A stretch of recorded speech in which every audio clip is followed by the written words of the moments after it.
Olá, meus amigos do Brasil, tudo bem por aí? Que ótimo, hein? Que ótimo, estamos chegando com o nosso Visão Geral de hoje. Como todos os dias, um assunto extremamente interessante, de interesse geral. Hoje nós vamos conversar com o professor Marcelo Pavani, diretor de cursinho, coach de alunos, e vamos falar sobre o Enem, Exame Nacional do Ensino Médio, e também aí dos vestibulares. Aliás, estamos nos aproximando, né, dos vestibulares, do Enem, e com toda certeza essa entrevista de hoje vai ser muito interessante. Primeiro, professor, muito obrigado aqui pelo carinho, por atender nosso convite, agradecer a Focale aqui também, a agência que nos dá o respaldo. Muito obrigado pela presença, viu? Boa tarde, sempre um prazer atender o convite de vocês. Muito bem, professor de cursinho, uma delícia cursinho, hein? Ah, eu gosto bastante. Eu vou falar uma coisa, a gente não precisa nem passar na faculdade, mas só fazer o cursinho já é uma delícia, mas passar é bem melhor, né? Tem um pessoal que gosta de ficar no cursinho, pelo clima e tal, mas passar é bem melhor, a gente prefere que eles passem. Como é que é o professor no cursinho? Porque o professor de cursinho é um cara que a gente não esquece nunca mais, né? É uma coisa extremamente marcante. E como é que você é dando aula, assim, também espontâneo, extrovertido? Tem uma mitologia de professor de cursinho, que é aquele cara divertido, aquele cara que faz piada, aquele cara que canta musiquinha. Mas hoje em dia, e principalmente considerando a demanda, né, a concorrência do vestibular, o aluno quer cada vez mais um professor que dê aula. Claro, de uma forma mais palatável, de uma forma mais tranquila. Não tem a pressão da prova, o professor do cursinho não é aquele que reprova, então não é visto como inimigo pelos alunos. Exatamente. Mas é um cara que hoje cada vez menos tem a musiquinha, brincadeiras, dancinhas e tem aula. Como eu sou do futebol, eu posso trazer como exemplo, há treinadores de futebol que são muito da conversa de vestiário e tal, e tem outros que falam, eu não sou muito de conversar não, sou de dar treino e ensinar o pessoal a jogar futebol. Então, é mais ou menos para esse caminho hoje, né? Exatamente. Muito bem, professor. Diretor do Ângulo Tamandaré, é isso? Isso, aqui em Campinas. Muito bom. Professor de Biologia. Biologia. Já vou contar uma história interessante sobre biologia aqui que eu vivi quando estava estudando no Instituto Educacional Monsenhor Nora, em Mogi Mirim. Eu sou de lá, né? Bacana. Eu estava, acho que no terceiro colegial, alguma coisa assim. Bom, professor, vamos falar um pouquinho, vamos começar falando sobre o Enem, o Exame Nacional de Ensino Médio. Aliás, por que foi criado o Enem, hein? Na verdade, o Enem foi criado como um exame para aferir a qualidade dos concluintes do ensino médio. Originalmente era essa a função do Enem. Ao longo do tempo, principalmente ao longo da década de 2000, final dessa década, o Enem foi adquirindo um caráter de vestibular. Mais e mais universidades foram adotando o Enem como um critério de seleção, até que no final da década de 2000, as universidades federais passaram a adotar o Enem, como o seu critério de seleção. E a partir daí o Enem virou um vestibular. Um vestibularzão.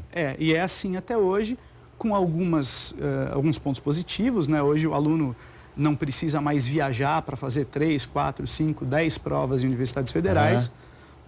Faz uma e está valendo. Faz uma e a partir daí ele consegue pleitear vagas em várias universidades. Então, essa é uma característica importante do Enem hoje. Muito bem.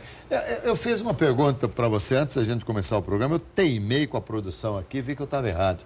Para mim, o Enem já existiu com outro nome, um provão nacional aí. E olha que eu sou do tempo, desde o Mobral, não que eu tenha feito, mas eu sou do tempo da instituição do Mobral, que era o Movimento Brasileiro de Alfabetização. E você, para meu espanto, disse que não existia. O Enem é o primeiro? Um exame nacional com essa intenção, que era a intenção original, aferir a qualidade do concluinte do ensino médio, esse é o Enem. Bom, enfim, com essa característica. Agora, então, eu estou acreditando. Eu pedi desculpa aqui para a direção do programa, que eu teimei com a direção do programa, mas vindo do professor aqui, então agora tem que dar minha mão a palmatória e falar, realmente vocês estavam com a razão. Eu é que estava errado. O Enem é obrigatório? Não. Não é obrigatório? Ele é obrigatório na medida em que, se o aluno quiser pleitear aquelas vagas das universidades federais, algumas particulares, algumas estaduais, ele tem que fazer. Sim. Algumas vagas são exclusivas, estão disponíveis exclusivamente para quem Mas faz quem não Enem. Presta o Enem não pode prestar o vestibular no vestibular de determinada faculdade? Depende da faculdade. Você pega um há exemplo. faculdades que não. Um exemplo, a FUVEST, que é o vestibular da USP. Então, a USP tem vagas no Enem e vagas na FUVEST. Então você pode escolher, ou eventualmente, se você puder, as vagas no Enem são exclusivamente para alunos de escola pública, então você pode concorrer pelos dois caminhos. Se você pega uma universidade como, por exemplo, a Universidade Federal do ABC, aqui em São Paulo, o ingresso é exclusivamente pelo Enem. Então depende da universidade na qual o aluno está interessado. E professor, a prova é a mesma, tanto para quem é da escola pública quanto da particular? Sim. É a mesma prova? Sim, é a mesma prova que é aplicada nacionalmente. Então ela é a mesma para o aluno da escola pública e da escola particular, a mesma para o aluno de São Paulo, para o aluno do Amazonas, para o aluno do... Então é uma prova nacional. Nós temos uma tendência a falar que nesse país, quem tem dinheiro leva muitas vantagens. Nesse aspecto aí, quem também tem dinheiro pode se preparar melhor, também vai levar muito mais vantagem. O Enem tem uma característica interessante que diminui um pouco essa distorção. O resultado do Enem, ele não é dado simplesmente pelo número de acertos. O vestibular tradicional, o aluno é classificado por quanto ele acertou.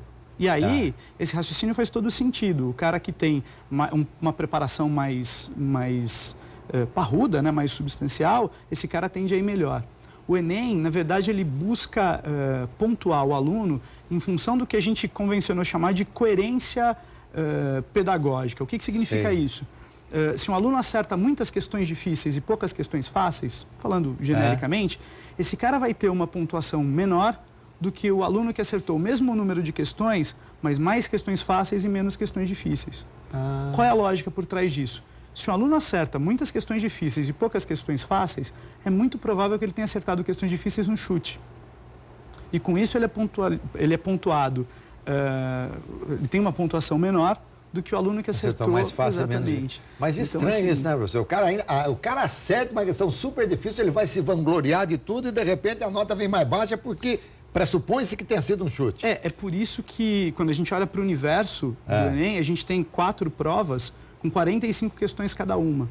Né? Então, a chance disso acontecer numa questão por acaso, mas quando isso acontece como um padrão, né, em toda a prova do candidato, a gente pode imaginar Entendi, mas também, o professor Marcelo, a gente não pode imaginar o seguinte, como acontece com maior frequência, ele está acertando várias questões difíceis, também pode se imaginar que seja, o cara é um gênio, hein? As mais difíceis ele está acertando. Sim.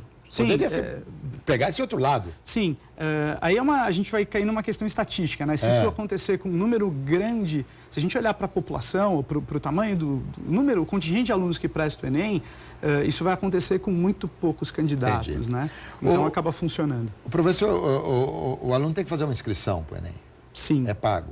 Ele paga a inscrição. Sabe qual é o valor, não? Não lembro exatamente. Essa inscrição foi lá no começo, no final do primeiro semestre. Aliás, o Enem vai ser quando? Agora em novembro, nos dois primeiros fins de semana, 5 e 12, 2 primeiros domingos de novembro. De novembro. Antigamente era no final de semana, por que agora são 2? Isso é uma novidade desse ano. Né? Até o ano passado, o Enem acontecia num sábado e num domingo, 2 dias consecutivos. Esse ano são 2 domingos consecutivos. Isso tem muitos aspectos positivos. Uma das coisas que os alunos sempre reclamavam até o ano passado era do cansaço. Uma prova de 5 horas e meia, uma prova de 4 horas e meia em dias consecutivos, isso era um problema. Né? Esse ano, o INEP decidiu, então, resolver um pouco esse problema. Um outro problema acontecia com os sabatistas. Né? O pessoal que guarda o sábado não poderia fazer o exame até que o sol se pusesse no sábado. Então, teria que ficar confinado numa sala, né, enquanto o Enem acontecia.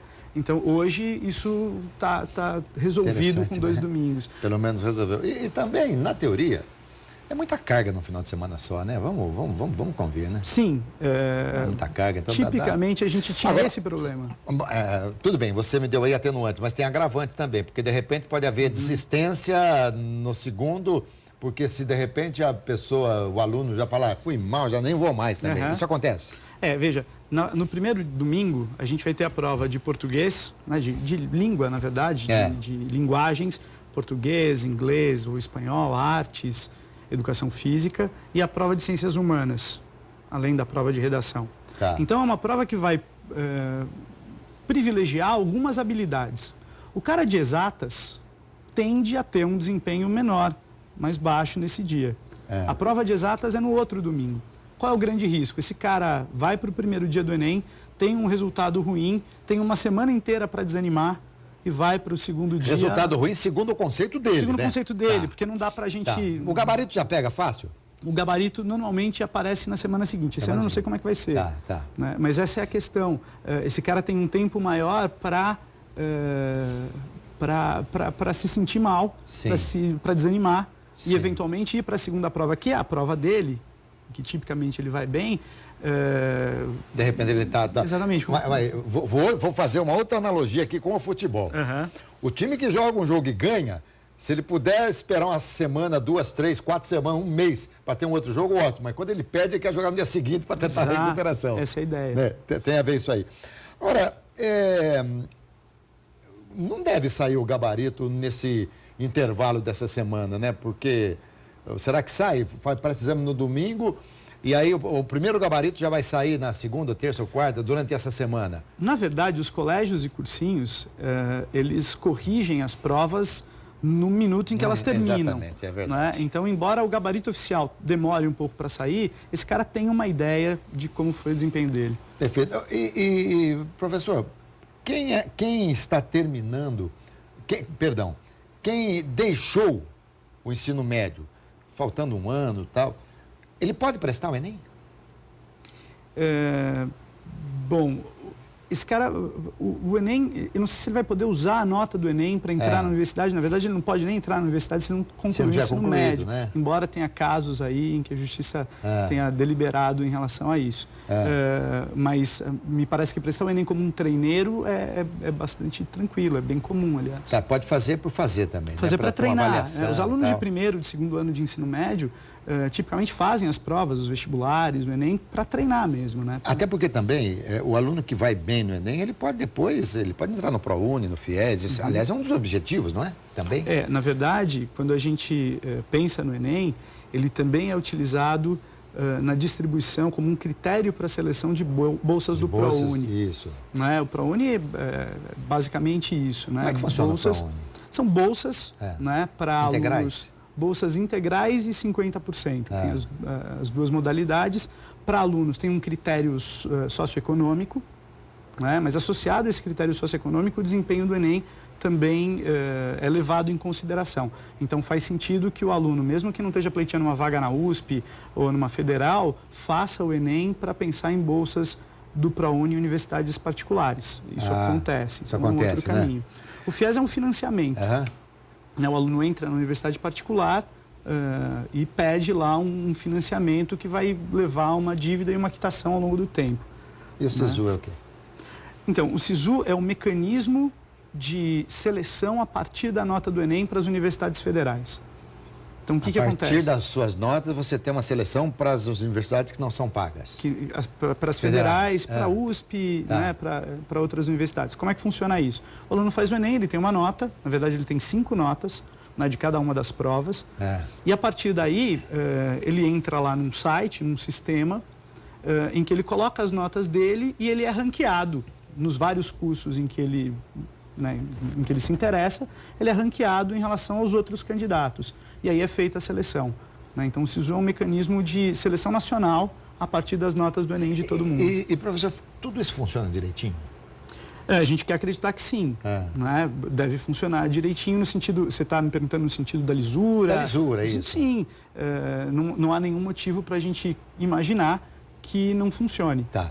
Né? E, por exemplo, nós estamos vivendo um momento de crise.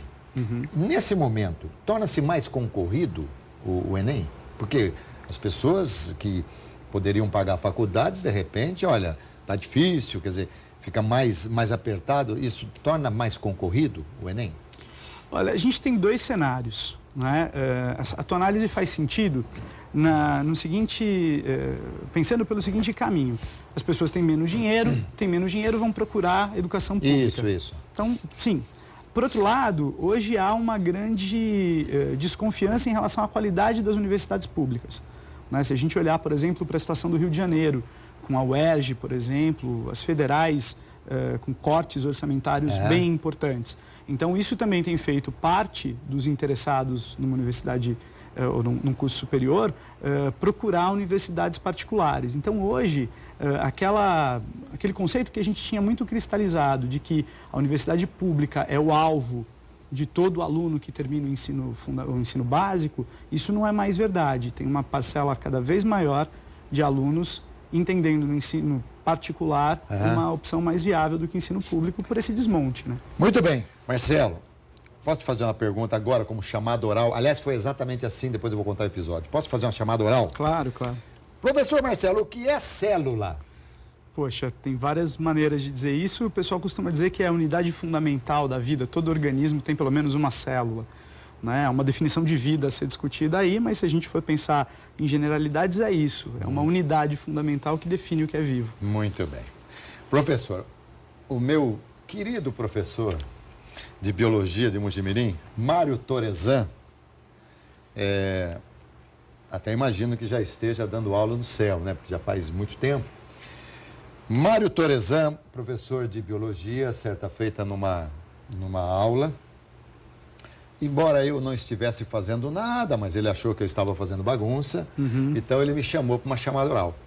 E eu fui lá na frente. E ele falou assim, seu Iralá, sobrenome Iralá, né? Seu Iralá, o que é célula? Eu, na minha humildade, eu falei, olha, professor, célula é a menor partícula viva do ser humano.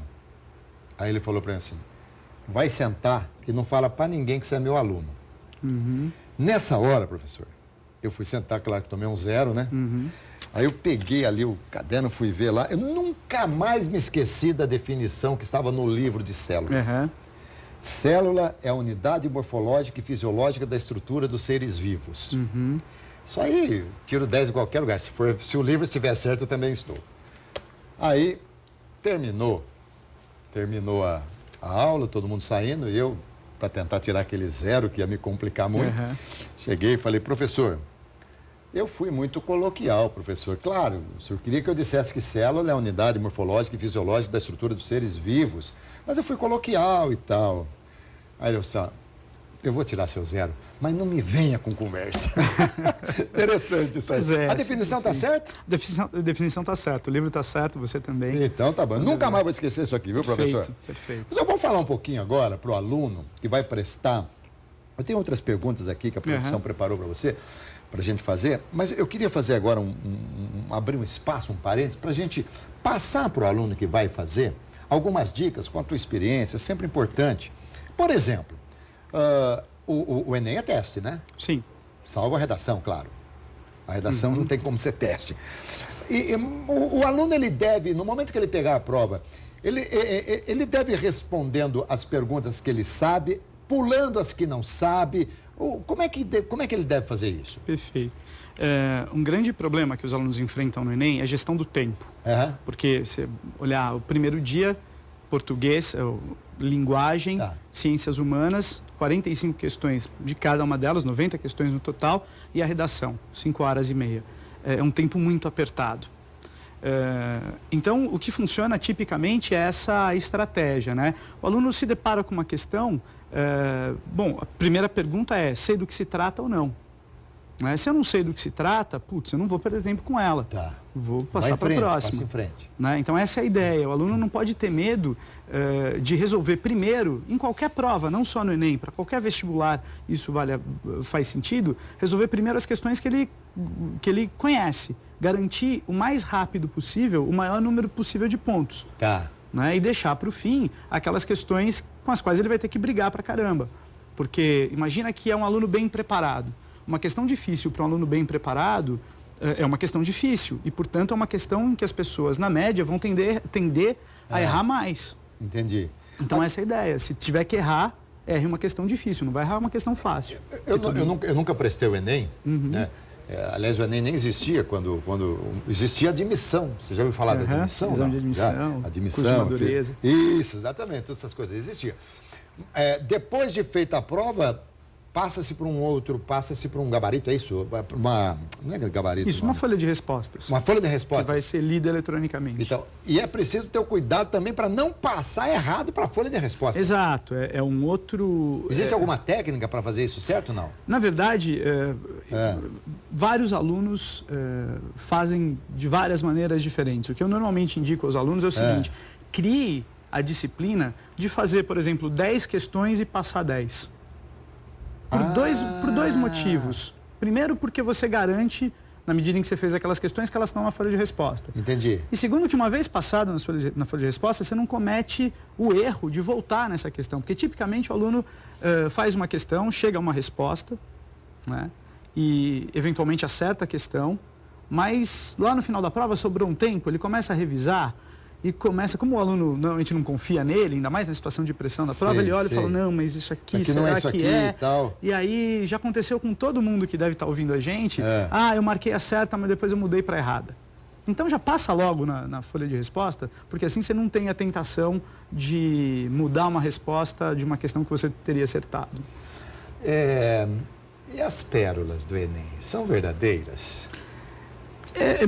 Eu tenho uma certa desconfiança, né? Elas são verossímeis, quer dizer, faz sentido quando você pega para ler isso depois que sai, que algum aluno tenha escrito aquilo.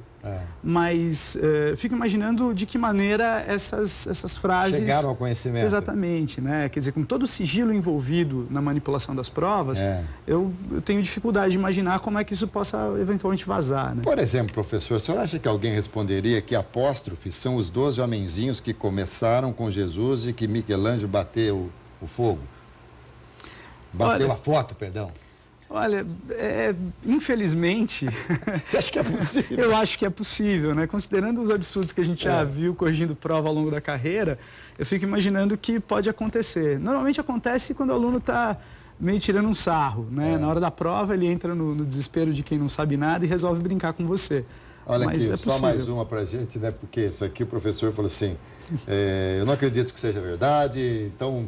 E, aliás, você não pode nem acreditar, até porque você é professor, você imaginou um aluno seu, de repente... Pois é, prefiro crer que isso não é verdade. Exato. Mas essa é linda. Mas é verossímil. A pérola é a fecundação do espermatozoide de uma concha com a pedra.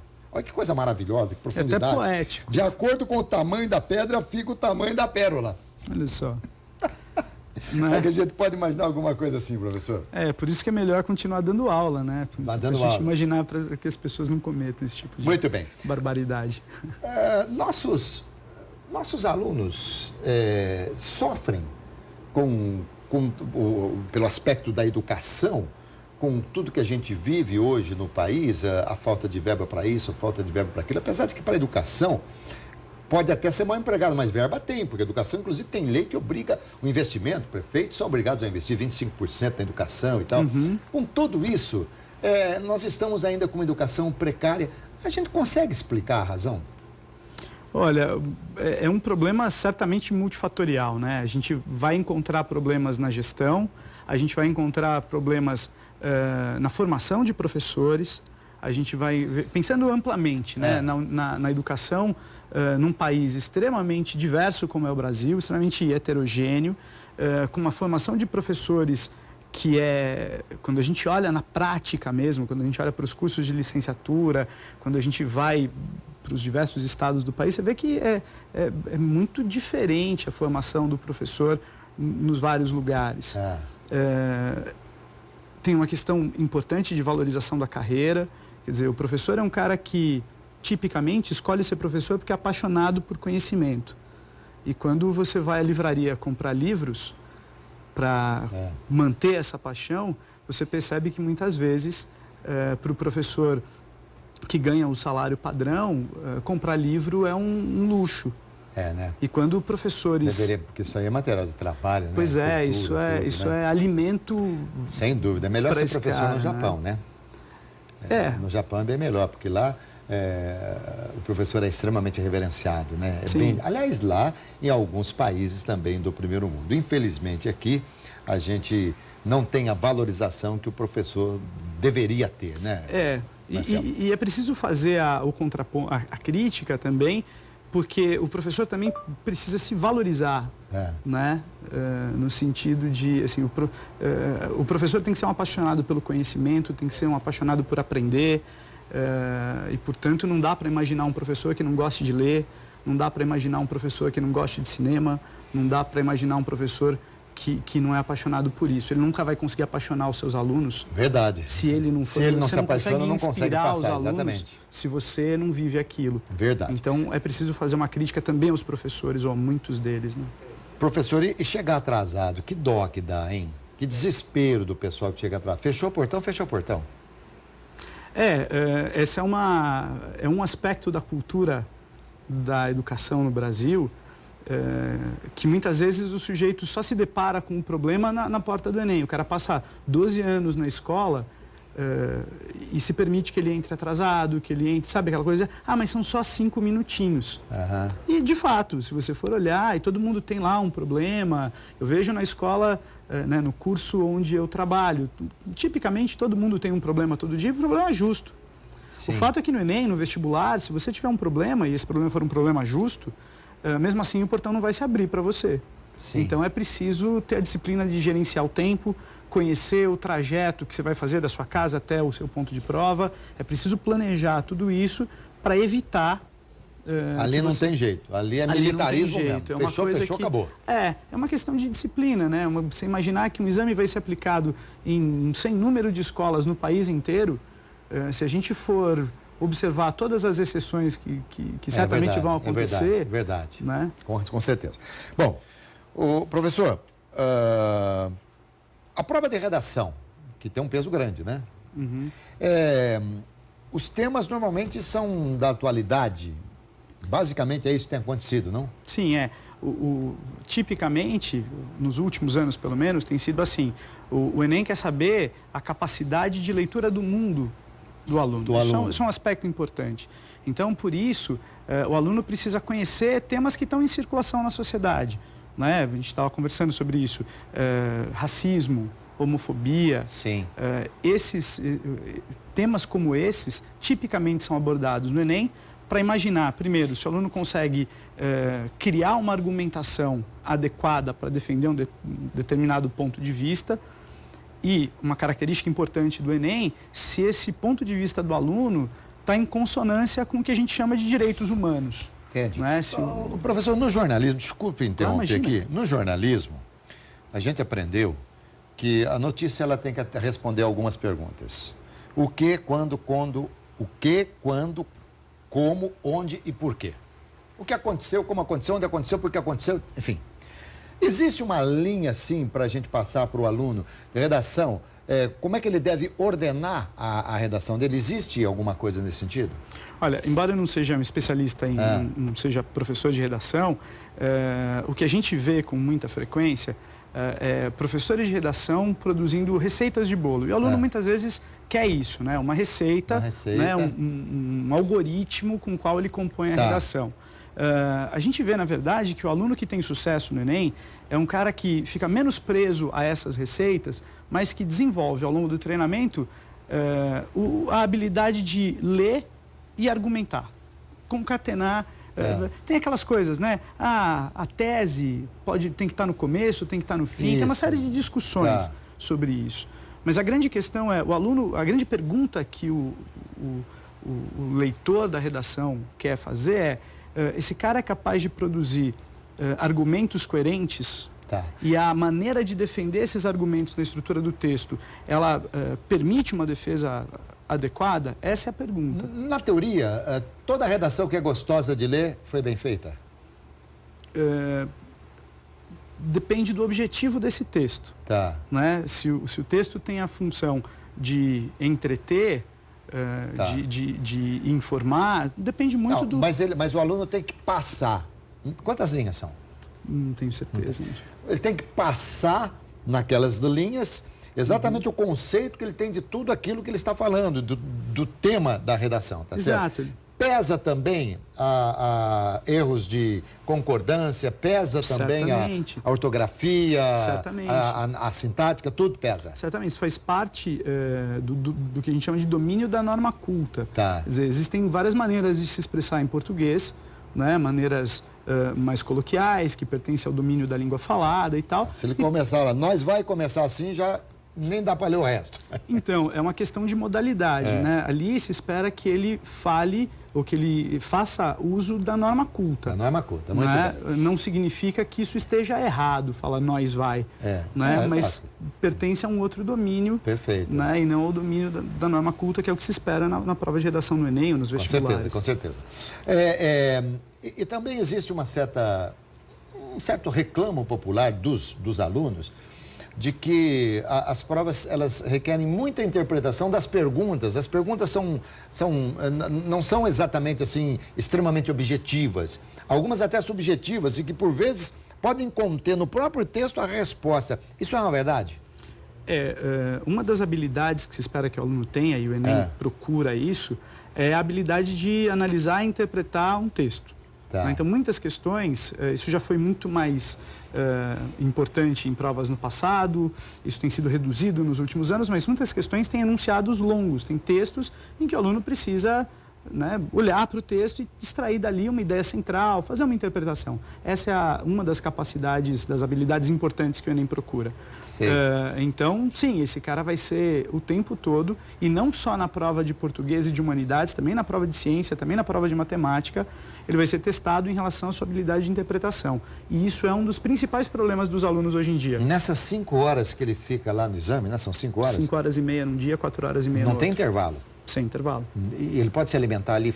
Sim, tipicamente a gente sugere que os alunos levem barrinha de cereal, alguma comida leve, uma fruta, alguma coisa para consumir durante a prova, né, e para se manter bem. Os alunos normalmente não estão acostumados a fazer prova. E professor, tempo desse. É importante demais dormir bem o dia, a véspera, a antevéspera. Porque a véspera não dorme mesmo. Fundamental dormir, né, adequadamente. Sem né? dúvida. O aluno que vai sair para a balada no sábado para fazer o Enem no domingo, esse cara já está diminuindo muito as suas chances de ir bem na prova. Quem que prepara o Enem? Quem que prepara as perguntas? É o INEP, né? O INEP tem um banco de questões e desse banco de questões são extraídas todo ano as questões que vão compor o exame. Tá.